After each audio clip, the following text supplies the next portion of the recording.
우리에게 주시는 말씀은 신약성경 마태복음 5장 8절 말씀입니다.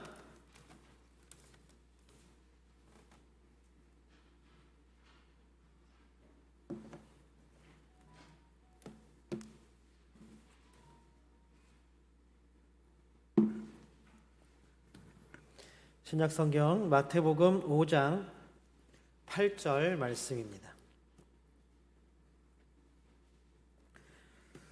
우리 함께 한 목소리로 하나님께 봉독해 드립니다. 같이 읽겠습니다. 시작. 마음이 청결한 자는 복이 있나니 그들이 아멘. 우리 함께 예배하는 모든 분들 주님의 이름으로 환영합니다. 또한 이 시간 주님의 은혜가 모든 예배자들 마음과 삶에 넘치기를 주님의 이름으로 축복합니다. 우리 함께 예배하는 모든 동역자분들 같이 인사 나눌까요? 우리 사랑합니다. 축복합니다.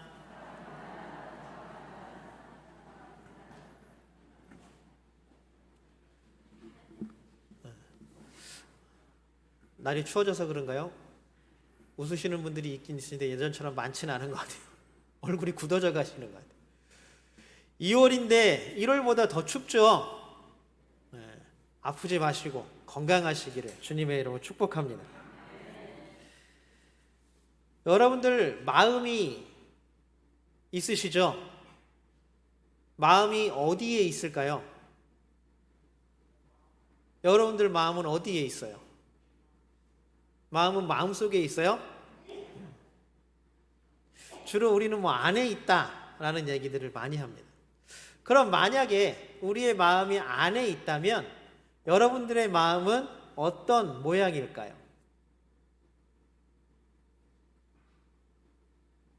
잘 모르시겠어요? 지금으로부터 3,500년 전 미국의 한 동굴에 원시인들이겠죠. 고대인들이 그림과 상형 문자들을 막 써놓았습니다. 그 동굴이 발견된 이후로 그 상형 문자들을 해독을 못하다가 얼마 전에 그 문자들을 해독을 했대요.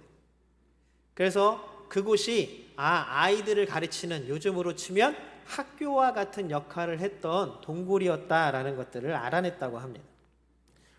근데 거기에 나와 있는 내용이 뭐였냐 하면 아이들의 마음은 세모 모양이고 어른들의 모양은 동그라미 모양입니다. 이렇게 써 있대요. 그 밑에 나와 있는 설명이 아이들의 마음은 세모 모양이라서 조그마한 잘못이나 실수를 해도 그 세모 모양이 마음속에 그 속에서 쭉 돌면서 그 모서리들이 찌르고 속을 긁기 때문에 자기가 잘못하고 실수한 것들을 금방 깨닫는다는. 그런데 점점 갈수록 나이를 들수록 이게 그 모서리들이 닳아지면서 어른이 될수록, 그러니까 우리나라 말로 하면 뭐예요? 나이가 들면 들수록 이게 무뎌지면서 동그라미 모양으로 변한.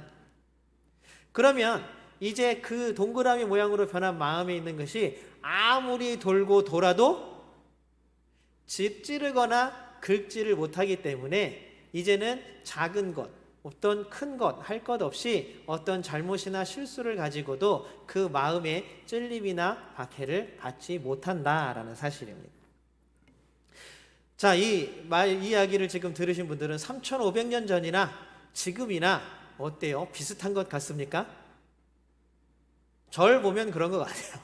절 보면 나도 동글동글 해주는구나, 동글동글 해줬구나, 그런 마음이 들기도 합니다. 아이 때 그 순수했던 마음, 그 작은 잘못에도 막 밤새 잠 못 자고 마음이 불안불안해하던 마음들은 어느샌가 사라지고 잦아들고 이제는 그냥 뭔지도 모르게, 내가 뭔가를 했는지도 모르게 지나가는 날들과 시간들이 점점 많아지는 것입니다. 자, 이제 다시 한번 묻겠습니다. 여러분들의 마음은 어떤 모양인 것 같습니까? 동그라미에 가까우신 것 같습니까? 세모에 가까운 것 같습니까?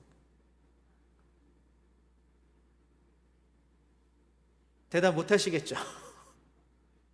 우리 마음에 한번 담아두시기 바랍니다. 8복 중 6번째 나오는 복을 우리가 아까 읽었습니다. 우리 8절 말씀을 세 번역으로 같이 한번 읽어볼까요? 세 번역으로 한번 읽어보겠습니다. 화면 보시고 같이 읽겠습니다. 예, 문제가 있네요. 세 번역으로 8절 한번 같이 읽어보겠습니다. 같이 읽어볼게요. 시작.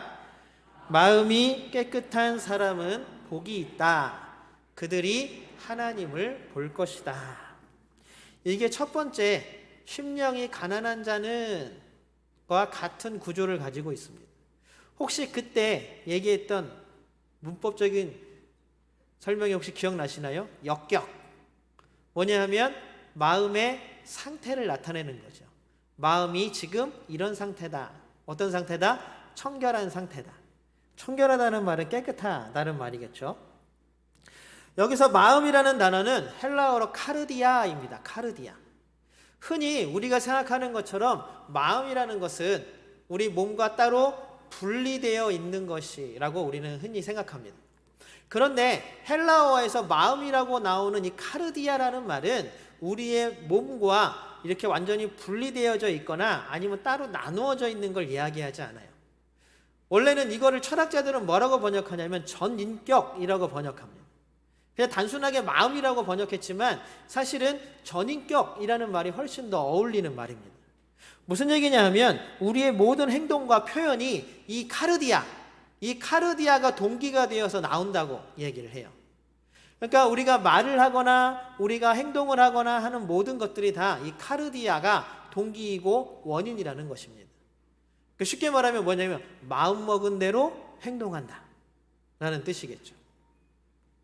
그래서 사람들은 어떤 사람은 또 여기에 대해서 이렇게 얘기합니다. 그러면은 외식하는 것, 뭐뭐 하는 채 하는 것은 어떻게 됩니까? 우리가 그냥 겉으로 하는 채 하는 거잖아요. 이것도 마찬가지죠. 마음에서 내가 그렇게 하는 채 하자라고 했기 때문에 내가 그렇게 하는 채 하는 것일 뿐입니다. 결국 그래서 마음은 이도 저도 아닌 항상 두 개의 마음으로 흩어져 있다라고 말하기도 합니다. 그래서 어려운 말로 마음을 얘기하면 인간의 의지, 생각, 감정이 거주하는 곳이며 행위와 태도가 결정되는 장소이다라고 이 카르디아라는 말을 정의합니다. 쉽게 얘기하면 마음은 그 사람이 어떤 사람인가를 결정하는 거죠. 마음이 어떠냐에 따라서 그 사람이 어떤 사람인가가 결정된다라는 것들이 바로 이 헬라어 카르디아 그리고 헬라어 철학에서 나오는 바로 그 의미입니다. 결국 그래서 이 마음을 나누면 나쁜 마음 또 무슨 마음이 있을까요? 좋은 마음 이렇게 나누게 되는 거죠. 시기, 질투, 미움, 다툼, 허영, 탐욕 등등을 우리는 나쁜 마음이라고 말합니다. 그리고 자비, 사랑, 나눔, 정, 동정, 불쌍히 여김 등등을 좋은 마음이라고 말합니다. 여러분들은 어떠세요? 좋은 마음, 나쁜 마음, 내 마음을 나눠본다면 어느 지분이 더 강한 것 같습니까? 이렇게 마음은 항상 양면성을 가지고 있다라고 이야기들을 많이 합니다. 그러니 이 이야기를 조금 더 발전시켜 나가면 우리의 마음을 어떻게 닦느냐에 따라서 우리가 어떤 사람이냐가 결정된다라는 말입니다. 예수님은 이런 우리들의 마음이 어떻게 해야 된다라고 말씀하시는 거예요? 지금 깨끗해야 된다라고 말씀하시는 거예요. 깨끗해야 된다. 이 청결하다, 깨끗하다라는 말은 헬라어로 카다로스입니다. 카다로스. 한번 보여주셔도 되는데 헬라어 PPT로 안 나와요. 다운됐어요? 안 된대요. 카다로스라는 단어를 사용합니다. 근데 이 카다로스라는 단어는 첫 번째 뜻이 뭐냐 하면 깨끗하다, 단순하게 그냥 깨끗하다가 아니라 깨끗한 상태인데 어떤 상태냐 하면 더러운 옷, 여러분들 더러운 옷 있으시죠? 저희 집도 아이들이 옷만 입고 나갔다 오면 어떻게 새 옷도 금방 더러워지더라고요. 그 더러운 옷을 빨아서 깨끗하게 된 상태를 카다로스라고 합니다. 그 다음에 이 곡식, 베어낸 곡식 알갱이 있잖아요. 이 알갱이를 키질을 하면 뭐가 벗겨져요? 이 껍질이 벗겨지잖아요. 그래서 껍질이 벗겨진 알곡의 상태를 카다로스라고 얘기합니다. 무슨 얘기냐 하면 더러움이 사라진 상태, 원래 더러웠는데 더러워짐이 사라진 상태, 그 다음에 원래 불순물이 섞여 있었는데 알곡처럼 그 껍데기를 벗겨버려서 깨끗해진 상태, 그 알곡만 남은 상태를 카달로스라고 말합니다. 무슨 얘기인지 이해가 가세요? 그냥 깨끗하다, 깨끗하구나가 아니라 그 깨끗해진 것은 원래 카다로스는 원래 더러웠는데 뭔가가 작용을 해서 깨끗해졌다라는 얘기예요. 뭔가가 더러운 것이 딱 덮여져 있었는데, 불필요한 것이 덮여져 있었는데 그것들이 완전히 키즈를 통해서 벗겨져서 알곡만, 깨끗한 것만, 쓸모있는 것만 남은 상태, 이것을 카다로스라고 한다는 것입니다. 퀴즈를 해보셨죠? 저는 사실 안 해봤어요. 그래서 어떻게 벗겨지는지 잘 모르겠어요. 어쨌든 불순물들이 제거되고 더러운 것들이 사라진 상태가 카다로스입니다. 그러니까 예수님은 지금 우리한테 뭘 원하시는 거냐면, 너희의 마음이 더러워진 상태였는데 이것을 청결하게, 누구 때문에요? 이것 또한 우리가 지금 팔복을 쭉 얘기하면서 우리가 그런 복을 누릴 수 있는 상태를 만들 수 있습니까? 없습니까? 없다라는 게 결론이었잖아요. 우리도 마음이 더러워진 상태였고 그 껍질로 덮여져 있는 암울한 상태였지만 누구 때문에? 하나님 때문에. 예수 그리스도의 은혜로 말미암아, 하나님의 사랑과 은혜로 말미암아 우리는 카다로스, 깨끗해진 상태가 되었다라는 것입니다. 여러분, 이것이 우리에게 주어진 은혜인 줄로 믿습니다. 결국 우리의 마음에 더러운 것들이 씻겨지고 사라지고 불순물들이 제거가 되어서 우리의 마음이 카다로스, 깨끗해졌다라는 말입니다. 이런 말씀을 드리면, 그러니까 우리 야, 내가 마음이 더럽다고? 더러웠었다고? 야, 내가 교회를 얼마나 다녔는데, 내가 기도를 얼마나 열심히 했는데. 여러분, 우리가 교회를 얼마나 다녔는지, 또 우리가 기도를 얼마나 많은 시간 하나님께 드렸는지, 얼마나 많은 예물을 하나님께 드렸는지, 그것이 우리의 마음을 깨끗하게 하는 척도가 되지는 못합니다. 이미 하나님은 받은 것 없으시지만, 우리에게 가져간 것 없으시지만, 하나님은 우리를 사랑하심으로 말미암아 우리를 깨끗하게 하신 줄로 믿습니다. 그러니 그것이 은혜입니다.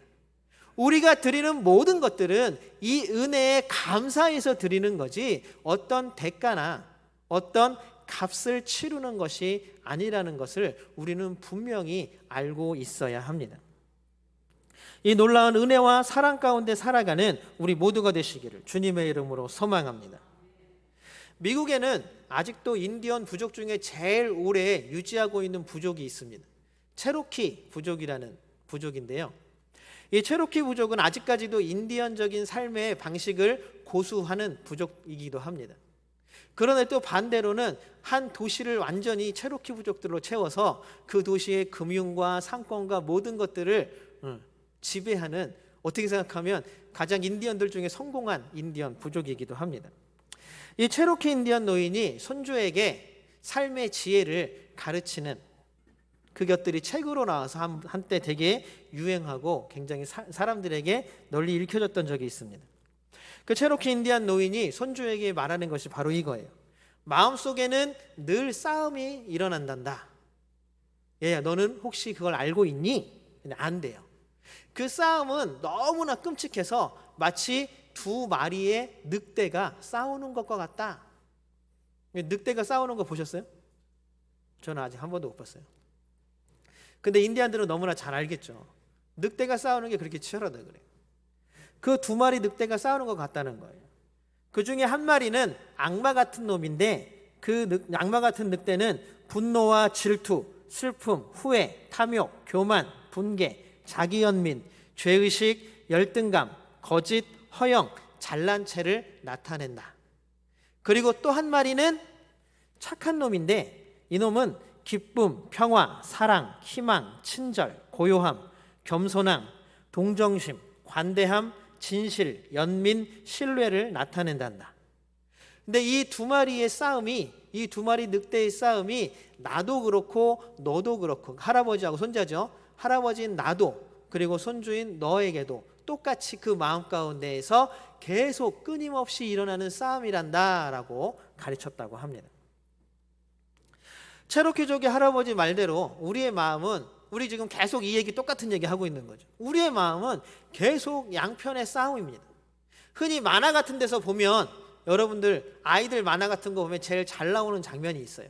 어떤 선택의 기로에 있을 때 주인공이 여기 한편에는 악마가 나오고 여기 한편에는 천사가 나와서 그 아이를 막 꼬십니다. 이렇게 해야 돼. 아니야, 이렇게 해야 돼. 이렇게 해야 돼. 저렇게 해야 돼. 그러면 어느 한편이 딱 이겨서 아이가 딱 선택을 하게 되면 어느 한편이 이기고 뭐 천사가 지거나 악마가 지거나 한 거에 진 애는 뿅 하고 사라지게 되는 거예요. 그렇게 우리의 마음은 아이 때나 지금이나 동일하게 두 마리의 늑대가 싸우는 것과 같은 싸움을 계속하고 있습니다.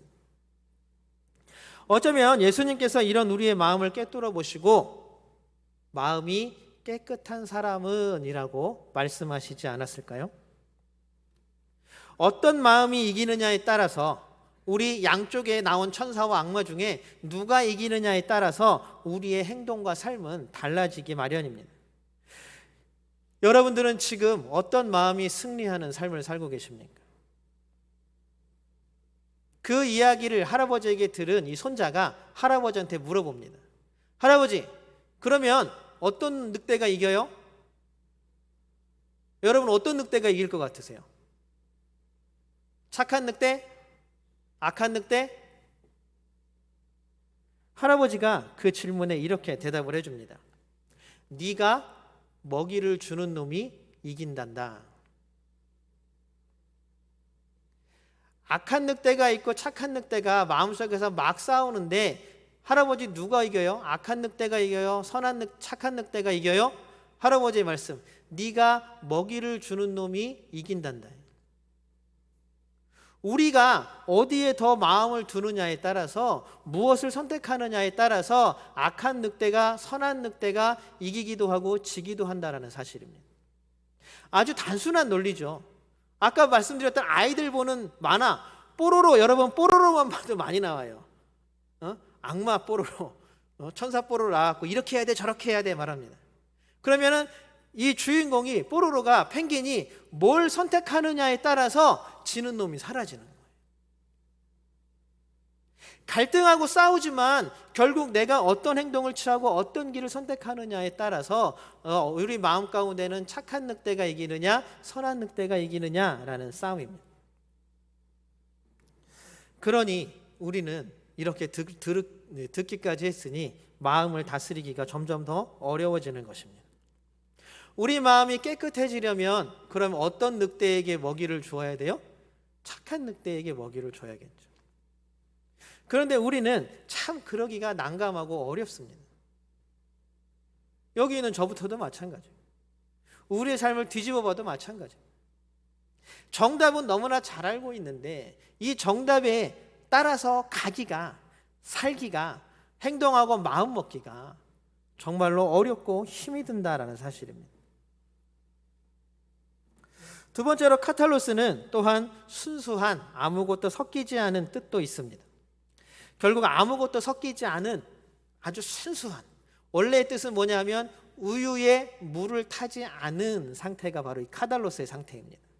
그러니까 염소나 양에게서 젖을 짜잖아요. 소에게서 젖을 짜면 거기에다가 물을 타지 않은 그 짠 그대로의 우유를 카탈로스라고 말합니다. 그러니까 청결한 상태는 뭔가가 타지지 않은, 섞이지 않은 상태를 이야기하고 있습니다. 이 말은 예수님께서 겉으로 깨끗한 척하는 사람들을 비판하시는 말씀이기도 합니다. 마태복음 23장 25절부터 28절에 나오는 말씀까지 아주 그것을 잘 드러내고 있습니다. 먼저 25절 같이 한번 읽어볼까요? 25절입니다. 같이 한번 읽어보겠습니다. 시작. 너희는 잔과 접시의 겉은 깨끗이 하지만 그 안은 탐욕과 방종으로 가득 채우기 때문이다. 27절도 같이 읽어볼까요? 같이 읽겠습니다. 시작. 너희는 회칠한 무덤과 같기 때문이다. 그것은 겉으로는 아름답게 보이지만 그 안에는 죽은 사람의 뼈와 온갖 더러운 것이 가득하다 라고 말하면서 28절에서 또 이야기합니다. 28절 같이 읽어보겠습니다. 시작. 너희도 겉으로는 사람에게 의롭게 보이지만 속에는 위선과 불법이 가득하다. 예수님께서 바리새인들과 율법학자들을 비판하고 계신 말씀입니다. 너무나 잘 알고 있고 많이 들어본 말씀이죠. 율법을 잘 지킨다고 하지만 율법을 지키는 것이 깨끗함을 증명하지는 못합니다. 아까도 제가 말씀드린 것처럼 우리가 교회를 얼마나 오래 다녔는지, 얼마나 많은 시간 기도했는지, 얼마나 많은 사람들을 전도했는지, 이러한 것들이 우리의 의를 드러내거나 우리가 선하다는, 우리가 하나님 앞에 신실하다는 증거나 증표가 되지 못한다는 사실입니다. 여러분들, 바리새인들이 얼마나 율법을 지키기에 철저했냐 하면 600개가 넘는 율법들을 매일 적어 갖고 다니면서, 매일 600개가 넘는 조문들을 하나하나 따져가면서 내가 했는지 안 했는지, 지켰는지 안 했는지를 매일 체크하던 사람들이 바리새인들입니다. 여러분들, 뭔가를 지키고 뭔가를 따지기로만 한다면 바리새인만큼 우리가 할 수 있겠습니까? 못하죠. 그럼 도대체 율법을 지킨다는 것이 도대체 무슨 의미가 있습니까? 율법은 하나님의 백성으로서의 삶의 가장 최소한의 단위였습니다. 그리고 율법의 가장 큰 핵심은 그것을 표면적으로 행동으로 지켜나가는 것이 아니라 가장 중요한 것이 바로 하나님이 이스라엘 백성에게, 또한 하나님이 그를 믿는 백성에게 주신 그 이유에 가장 방점이 찍혀 있는 것입니다. 우리 마태복음 22장 37절 39절을 같이 한번 읽어보겠습니다. 같이 한번 읽어보겠습니다. 40절까지 같이 한번 읽어보겠습니다. 시작. 주 너의 하나님을 사랑하여라 하였으니 내 이웃을 내 몸과 같이 사랑하여라. 이 두 계명에 온 율법과 예언서의 본뜻이 달려있다. 이게 신약의 예수님의 말씀일 뿐만이 아니라 주 너의 하나님을 사랑하라 하시는 말씀은 신명기 11장에 나옵니다. 그리고 내 이웃을 내 몸과 같이 사랑하여라, 이 말씀은 레위기 19장에 나옵니다. 이거 이미 하나님이 율법을 주시면서 이것이 율법의 핵심이다라고 말씀하신 것을 예수님이 다시 한번 바리새인들과 율법학자들에게 알려주고 계신 거예요. 야, 행동으로 지키는 건 그것이 너의 마음들을 대변하지 못한다는 거예요. 그들은 율법으로 하나님의 사랑을 실천하는 것이 아니라 율법으로 사람들을 정죄하기 시작했습니다. 너는 이렇게 못하니까 죄인, 너는 이렇게 못하니까 죄인. 단 한 가지, 안식일법만 해도 그렇습니다. 안식일에는 아무도 일을 하지 못합니다. 그런데 율법학자들과 바리새인들은 자신들이 안식일 율법을 지키기 위해서 원래 해야 되는 일들이 있잖아요. 밥을 해야 되고 또 뭘 해야 됩니까? 혹시 내 소가 구덩이에 빠지거나 어려운 일이 생기면 자신은 안식일 율법을 지켜야 하기 때문에 가난한 사람들에게 돈을 주고 시킵니다. 아니면 자기의 종들에게 시킵니다. 그리고 어떻게 됩니까? 나는 안식일 율법을 지켰기 때문에 의인이고 너는 내 돈 받고 일했지만 안식일 율법을 지키지 못했으니 너는 죄인이다 라고 비판합니다. 이것이 율법을 지키는 사람들의 마음이었습니다. 그러니 겉으로만 그 마음을, 겉으로 드러나는 그 행동들이 그 마음이 과연 옳은 마음이었겠습니까?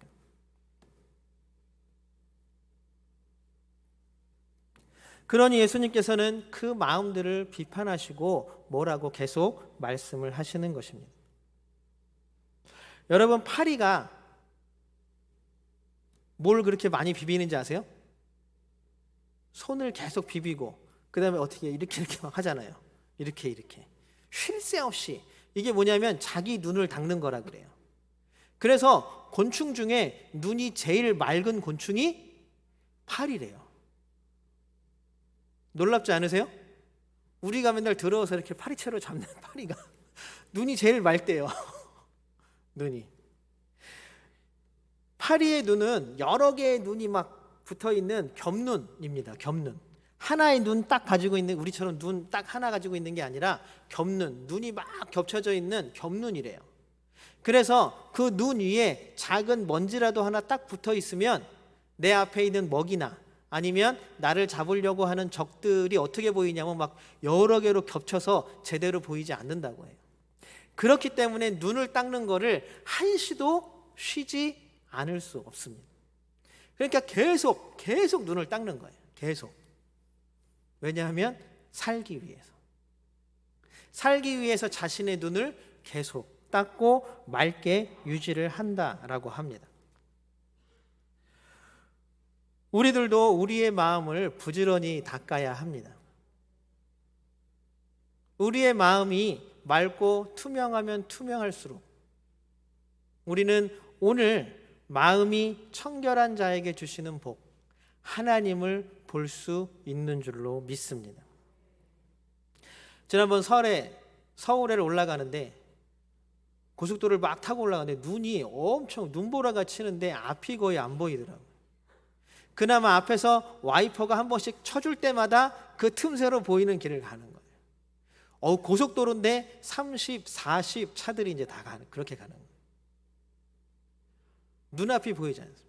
와이퍼가 한 번씩이라도 닦아주지 않으면 그 틈새로 길을 볼 수가 없을 정도였습니다. 우리의 마음이 맑지 못하면 우리는 다른 것을 볼 수가 없습니다. 우리는 끊임없이 우리의 마음을 들여다보고 닦는 것을 게을리하지 말아야 합니다. 우리는 어쩔 수 없이 점점 그 마음이 동그라미처럼 되어버리는 사람들입니다. 그러기 이전에 우리는 이미 더러워진 마음을 하나님 앞에 고백한 사람들입니다. 우리의 믿음과 신앙으로 하나님께서 우리의 마음을 이미 깨끗하게 해주신 줄로 믿으시기 바랍니다. 아주 맑은 TV에서 보시면 계곡이나 바다 같은 데 보면 여러분 아주 맑게 펼쳐져 있는 물 보신 적 있으시죠?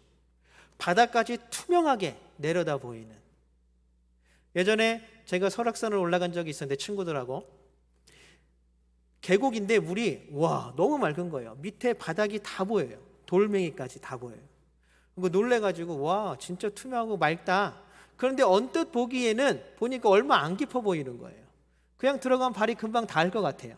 그래서 우리 놀다 가려고 그랬는데 이따만한 배낭을 짊어지고 간 아저씨가 한마디 하시는 거예요. 야, 거기 10m도 넘어.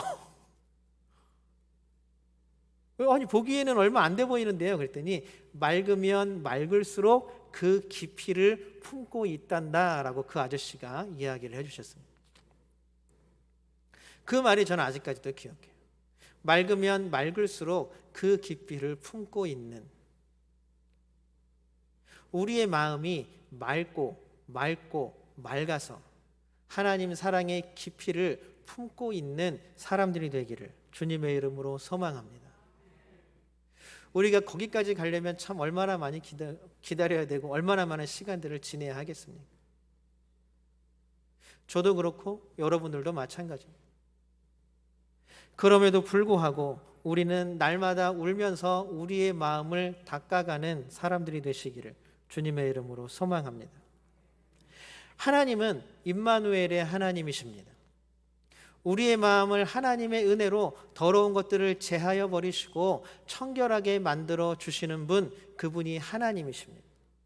예수 그리스도의 은혜로 말미암아 온갖 부정적인 것, 나쁜 늑대는 이미 우리의 마음 가운데에서 떠나게 되는 줄로 믿습니다. 우리는 어떤 것에 더 먹이를 주어야 할까? 우리의 믿음과 신앙으로 하나님의 사랑과 은혜를 날마다 우리 마음 가운데 채워가는 하나님의 사람들이 되어야 할 줄로 믿습니다. 그런 사람들만이 하나님을 볼 수 있다라고 말합니다. 놀라운 것은 하나님이 오신다가 아니라 하나님을 볼 수 있다. 여러분 놀랍지 않으세요? 하나님은 그렇다면 이미 우리와 함께 하시는 분이시라는 것입니다. 우리의 마음이 탁해져서 더러워져서 하나님을 볼 수가 없는 거예요. 하나님이 어디 계십니까? 하나님이 나 지금 여기에 있어. 요한계시록에 나오는 것처럼 문 밖에 서서 계속 두드리는데 우리의 마음의 창은 이미 더러워져서 아직 껍질을 벗지 못해서 아직 문을 두드리고 계신 우리와 함께 하시고 우리에게 손을 내밀어 주시는 하나님을 보지 못하고 있을 뿐이라는 것입니다. 날마다 우리의 마음을 닫고 닦아서 그 깊이를 간직하고 우리와 함께 하시는 하나님을 발견하고 볼 수 있는 우리 모두가 되기를 소망합니다. 사랑하는 성도 여러분, 하나님은 우리의 곁에서 끊임없이 역사하시는 분이십니다. 그 하나님을 보기 위해 우리의 마음을 들여다보십시오. 그것이 이런저런 것들로 다 막혀 있고 다 가리워져 있다면 그것들을 열심을 내서 닦는 사람들이 되어지기를 주님의 이름으로 소망합니다. 그러나 그 닦는 것마저도 우리의 노력으로 되지 않습니다. 뭘로 돼요? 하나님의 은혜로, 하나님의 사랑으로, 우리가 고백하는 하나님을 향한 믿음으로 되어질 줄로 믿습니다. 날마다 우리가 하나님께 간구해야 될 것들은 하나님 함께하여 주시옵소서. 우리의 마음을 닦아주시옵소서. 우리가 착한 늑대에게 더 많은 먹이를 줄 수 있도록 하나님의 사랑과 은혜를 더 풍성히 깨닫게 하여 주시옵소서. 이런 마음들이 우리 가운데 차고 넘치기를 소망합니다. 또한 이런 마음들을 위하여 우리가 날마다 예배에 와서 우리의 예배를 받으시고 우리 가운데 임재하시는 하나님을 깨닫는 우리 모두가 되시기를 주님의 이름으로 소망합니다. 그래야 해서 하나님께서 내미시는 손을 꼭 붙잡고 다음 한 주간도 힘차게 살아가는, 우리의 마음을 닫고 닦아 하나님을 바라볼 수 있는 마음의 창을 내는 귀한 삶을 살아가는 우리 모두가 되는 그런 놀라운 시간들이 되시기를 주님의 이름으로 축복합니다.